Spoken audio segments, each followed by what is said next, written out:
Please subscribe to my YouTube channel Educational File। अस्सलाम वालेकुम students, आज जो हम टॉपिक डिस्कस करने वाले हैं वो है कानून तलब। कानून तलब जिसे हम लॉ ऑफ डिमांड भी कहते हैं।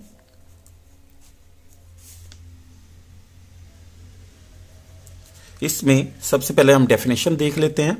डेफिनेशन में जैसा कि लिखा हुआ है कि अगर दीगर हालात बदस्तूर रहें, जब किसी शय की कीमत में इजाफा होता है तो इसकी तलब सिकुड़ जाती है, और जब किसी शय की कीमत में कमी आती है तो इसकी तलब फैल जाती है।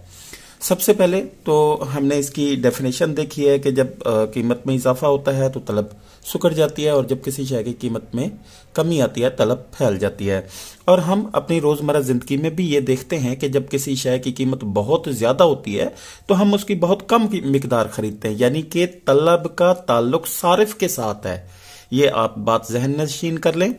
और दूसरी बात ये कि जब हम देखते हैं कि किसी शय की कीमत बहुत कम है तो हम उसकी बहुत ज्यादा मिकदार में चीज को खरीदना शुरू कर देते हैं। ठीक है, तो इसी तरह ये हमारी थोड़ी सी वजाहत थी और इसकी डेफिनेशन थी। उसके बाद हम इसको गोशवारा और डायग्राम की मदद से वजाहत करेंगे। तो गोशवारे के लिए सबसे पहले हम इसका गोशवारा बना लेते हैं। तो गोशवारा की मैं हेडिंग दे देता हूं। ये गोशवारे की मैंने हेडिंग दे दी है। तो सबसे पहले मैंने गोशवारे के लिए पहला जो कॉलम बनाया है वो है कीमत का। दूसरे नंबर पे जो मैंने कॉलम बनाया है वो है, तो फर्ज कर लेते हैं, घी की तलब का। इस तरह से हमारे दो कॉलम बन गए, और इसमें हम इसको ग्राफ टेबल को बनानेंगे जी। तो सबसे पहले हम फर्ज कर लेते हैं, हम असल में तो जो चीज जाहिर करना चाहते हैं वो जो हमने डेफिनेशन की है, जो हमने कानून की जो तारीफ की है, उसी की वजाहत करेंगे कि जब किसी शय की कीमत कम होती है तो उसकी तलब बढ़ना शुरू हो जाती है, और जब किसी शय की कीमत ज्यादा होती है तो उसकी तलब कम होना शुरू हो जाती है। तो हम देखते हैं कि जब किसी शय की कीमत कम थी 5 से 10, यानी कि कीमत में इजाफा होता जा रहा है, 10 से 15, 15 से 20, 20 से 25, हमारे पास यूं कीमतें हैं। हमने देखा कि इसमें सबसे कम कीमत 5 है, तो हमें पता है कि 5 पे जो हमारी तलब है वो 500 किलो घी हो सकती है। ठीक है, इसी तरह जैसे ही कीमत में इजाफा हुआ 5 से 10 हुआ तो तलब में उतना ही कमी आ जाएगी, यानी कि 400 किलो हमें जो है ना उतना मिकदार हमने कम कर दी। इसी तरह 10 से 15 पर हमारी जो मिकदार है वो 300 हो गई, और इधर हमने फिर 200, और फिर हमारे पास 100 किलोग्राम की घी की तलब रहेगी, क्योंकि कीमत बढ़ने की वजह से हमारे पास जो घी की तलब है वो वैसे ही कम होना शुरू हो जाती है। इसमें हम क्या करते हैं कि इसकी वजाहत के लिए हम कोशिश करते हैं कि इस तरह से इसकी वजाहत की जाए कि फर्ज करें कि एक शख्स के पास पैसों की कुछ मिकदार है, लेकिन वो देखता है कि जब किसी शय की कीमत में बहुत ज्यादा कमी होती है तो वो उसकी मिकदार बहुत ज्यादा खरीदना शुरू कर देता है। मिसाल के तौर पर जब घी की कीमत 5 रुपए थी तो 5 किलोग्राम खरीदते थे, और जैसे ही उसकी जो कीमत 5 से 10 रुपए किलो होगी तो वो 400 किलोग्राम खरीदते थे, और जैसे ही 15 रुपए होगी तो 300 किलोग्राम, और जैसे ही 20 रुपए होगी तो 200 किलोग्राम, और जैसे ही 20 से 25 हुई तो उसकी घी की तलब हमारे पास 200 से 100 किलोग्राम तक रह गई। ठीक है, तो इसी टेबल से ये चीज वाज़ेह हो गई कि कीमत बढ़ने की वजह से तलब में कमी आ रही है, और जैसे ही कीमत कम होगी हमें पता है कि वैसे ही हमारी जो तलब है उसमें भी इजाफा होता चला जाएगा। तो ये मैंने आपको अल्फाज की शक्ल में इसकी वजाहत भी बता दी, जिसे आप अपने अल्फाज में लिख सकते हैं एक दफा ये बात सुनने के, जो मैंने अभी आपको बताई है। उसके बाद फिर हम बनाते हैं इसका डायग्राम। डायग्राम हमेशा आप लोगों को पता है कि ये सिर्फ और सिर्फ टेबल से ही डायग्राम बनती है। तो टेबल का हमें खास ख्याल रखना पड़ता है कि अगर हमारे पास टेबल ठीक है, हमारा सही बना हुआ है, तो हम उससे डायग्राम भी आसान तरीके से बना सकते हैं। तो हम इधर सबसे पहले वाई साइड का लाइन लगाते हैं, यानी कि खत लगाते हैं। हमने ये वाई साइड के लाइन लगा दी है। मैं बगैर पैमाने के इसको बना रहा हूं। तो ये हमारे पास वाई साइड है, ये हमारे पास एक्स साइड है, ये हमारे पास 0 ओ या ओरिजिन है। ठीक है। इसी तरह जब आप इसकी वजाहत करते हैं तो एक साइड पे आप कीमत लिखते हैं। अब मैं इसकी वजाहत साथ के साथ आपको बता देता हूं। वाई ओ खत्ते कीमत को जाहिर करता है और ओ एक्स खत्ते मिकदार को या तलब को जाहिर करता है। तो मैं इधर तलब या मिकदार लिख देता हूं। ठीक है। तो अब हम इसकी वजाहत करते हैं। जब कीमत इस साइड पे है तो हम देखते हैं कि कीमत हमारी कहां से शुरू हो रही है, 5 से। तो 0 से आगे जो नुक्ता हम बनाएंगे वो होगा 5, फिर होगा हमारे पास 10, फिर होगा हमारे पास 15, फिर 20, उसके बाद 25 हमारे पास ये कॉलम, क्योंकि 5, 10, 15, 20, 25 तक आ गया। इसी तरह हम दूसरी साइड पे जो हमारा 0 से 100, 200, 300, 400, 500 बनाते जाएंगे वो साथ के साथ बनाएंगे। जैसे 25 पे जो कीमत थी, 25 पे हमें पता है कि 100 है, तो हम इधर यो निशान लगा देते हैं कि सबसे पहले हम 25 पे देखते हैं। तो 25 पे हमारे पास ये जी 100 है। दूसरे नंबर पे हमारे पास जब कीमत कम हुई तो हमें पता है कि इसकी जो तलब है, जो मिकदार है, कीमत कम होने की वजह से तलब और मिकदार में इजाफा हो गया, तो हमारे पास 200 बन गया। इसी तरह फिर 15 पे हमारी जो तलब या मिकदार है वो और ज़्यादा बढ़ गई, तो हमारे पास यहाँ पे 300 हो गया। इसी तरह फिर 10 पे हमारे पास जो मिकदार है वो 400 हो गई। और इसी तरह फिर 5 पे क्योंकि कीमत कम हो गई तो हमारे पास मिकदार पहले की निस्बत ज़्यादा हो गई, 500 हो गई। ठीक है। तो ये हम इसकी आसान से वजाहत कर सकते हैं कि जब नुक्ता, वैसे अगर आप इसको और आसान करना चाहें तो वो भी मैं आप लोगों को बता देता हूं। सबसे पहले इसका खत तलब का निशान लगा देते हैं इस तरह से। ये जी खत तलब का हम निशान लगा रहे हैं। ये हमारा खत तलब का निशान लग गया जी। ठीक है। अब खत तलब इसके ऊपर लिख भी देते हैं जी, ये खत तलब है। और इसके ऊपर इस तरह से डी और डी के ऊपर एक निशान भी लगा देते हैं कि ये डी और डी खत जो है ना, खत तलब को जाहिर करता है। अब इसको और आसान करना चाहें तो A B C D E के पॉइंट लगा दें। और इस तरह जब आप इसकी वजाहत करेंगे, जैसा मैं इधर लिखता हूं कि ओ एक्स खत तलब को जाहिर करता है,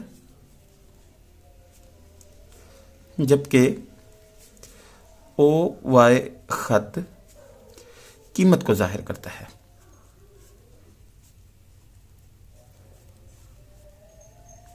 और इसी तरह डी खत जो ऊपर से नीचे दाएं से बाएं की तरफ हरकत कर रहा है, तो वो खत तलब को जाहिर करता है।